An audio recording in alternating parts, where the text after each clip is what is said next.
sedikit jarinya tuh kesentuh gitu, terus kayak empuk gitu. Ibu kaget, kenapa kok empuk gitu, pas lagi nyiram gitu, tek gitu, kena ujung jarinya ya. Herannya ibu lihat kelapa itu meringis ketawa gitu loh.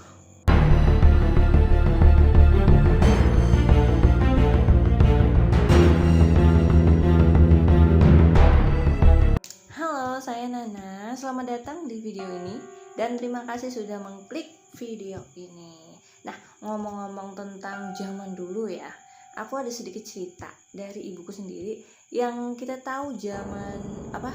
Kalau zaman dulu kan di desa-desa itu gak banyak rumahnya dan jaraknya pun berjauhan gitu kan.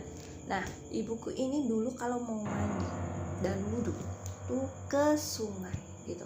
Di suatu maghrib ibuku mau wudhu kayak biasanya bareng sama teman-temannya gitu kan.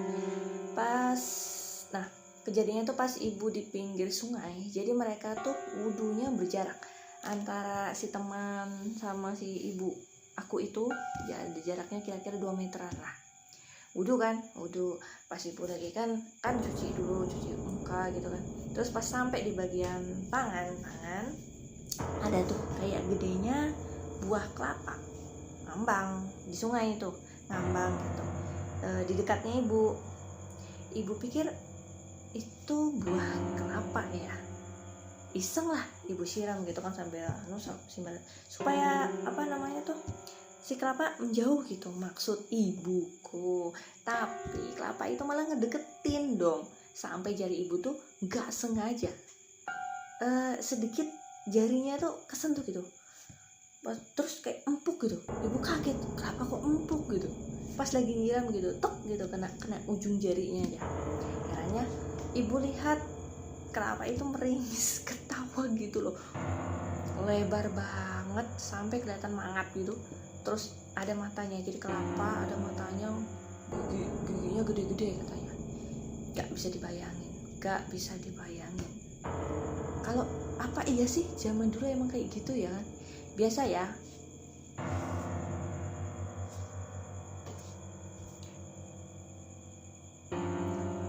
apa mungkin zaman dulu tuh biasa ya lihat kayak gitu tuh.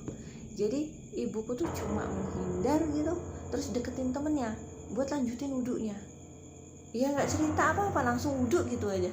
Wah, sama dulu kata ibuku juga pernah pas pulang ngaji kan, dulu ngaji itu ke desa sebelah, lewat jalan setapak, di pinggirnya tuh kayak rumpun bambu terus pohon gitu, rimbun lah.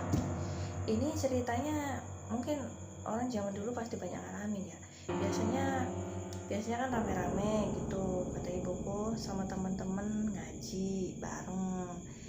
Di suatu malam pas mereka tuh kayak biasa pulang ngaji melewati pohon-pohon bambu, sebenarnya biasa, sebelumnya tuh nggak ada kenapa gitu ya kan, hari-hari sebelumnya. Cuma hari itu tuh agak sepi.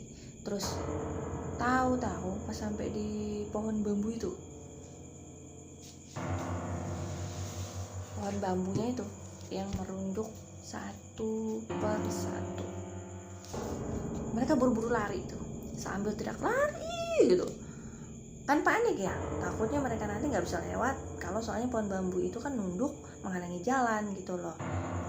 Kayak rubuh gitu ke tengah jalan kayak gitu kan, panjang ya pohon bambu.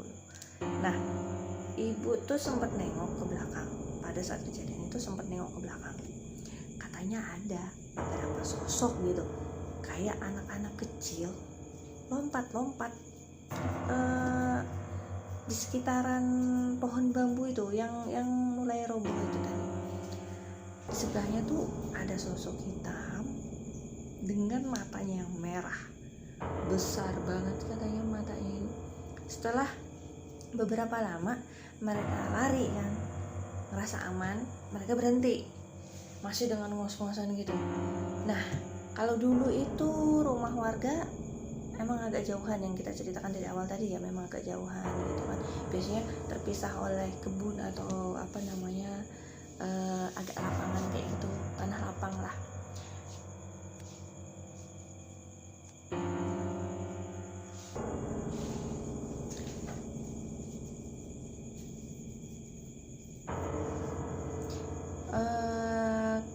nggak pakai senter zaman dulu ya nggak apa-apa, soalnya penerangannya pakai cahaya bulan kata ibuku tuh udah cukup terang gitu, cukup terang, jadi kelihatan jalannya itu.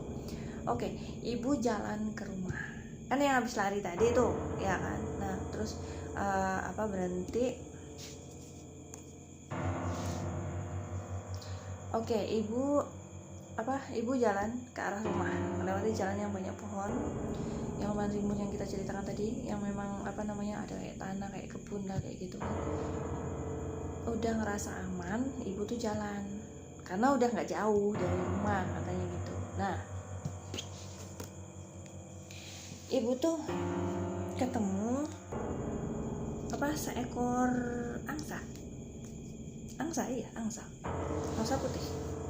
angsa putih di pinggir jalan yang pas ibu lewatin. Cuma satu ekor, seekor aja emang. Ibu nih kayak ketarik gitu buat merhatiin angsa. Dilihatin si angsa ini tuh kok lehernya makin panjang gitu.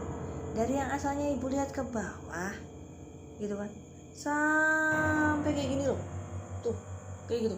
Nggak maksudnya udah maksimal gitu lehernya mendongak. Lihat leher angsa tadi udah cosplay jadi lehernya jerapah. Loh. Leher ibu tuh udah nggak bisa nggak bisa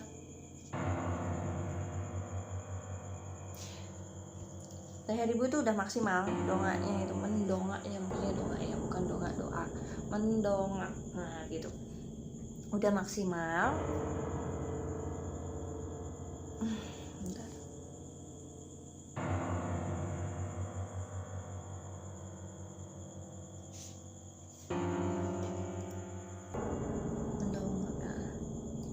Lihat leher angsa udah cosplay jadi lehernya jerapah. Leher ibu tuh udah nggak bisa, udah maksimal yang mendongak yang kayak tadi itu. Ini baru sadar kalau itu pasti bukan angsa beneran. Lari lagi. Akhirnya sampai di rumah, ketuk cepet-cepet gitu kan, dibukain oleh nenek aku ya kan.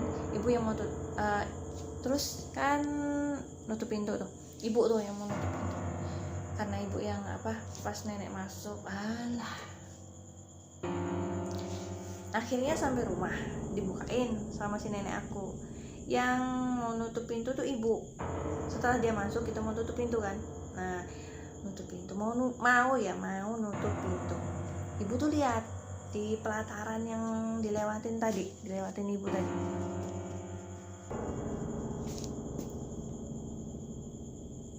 Ibu yang menutup pintu tuh lihat ada anak-anak kecil yang tingginya cuma sekilan, 1 kilan. Segini loh, segini.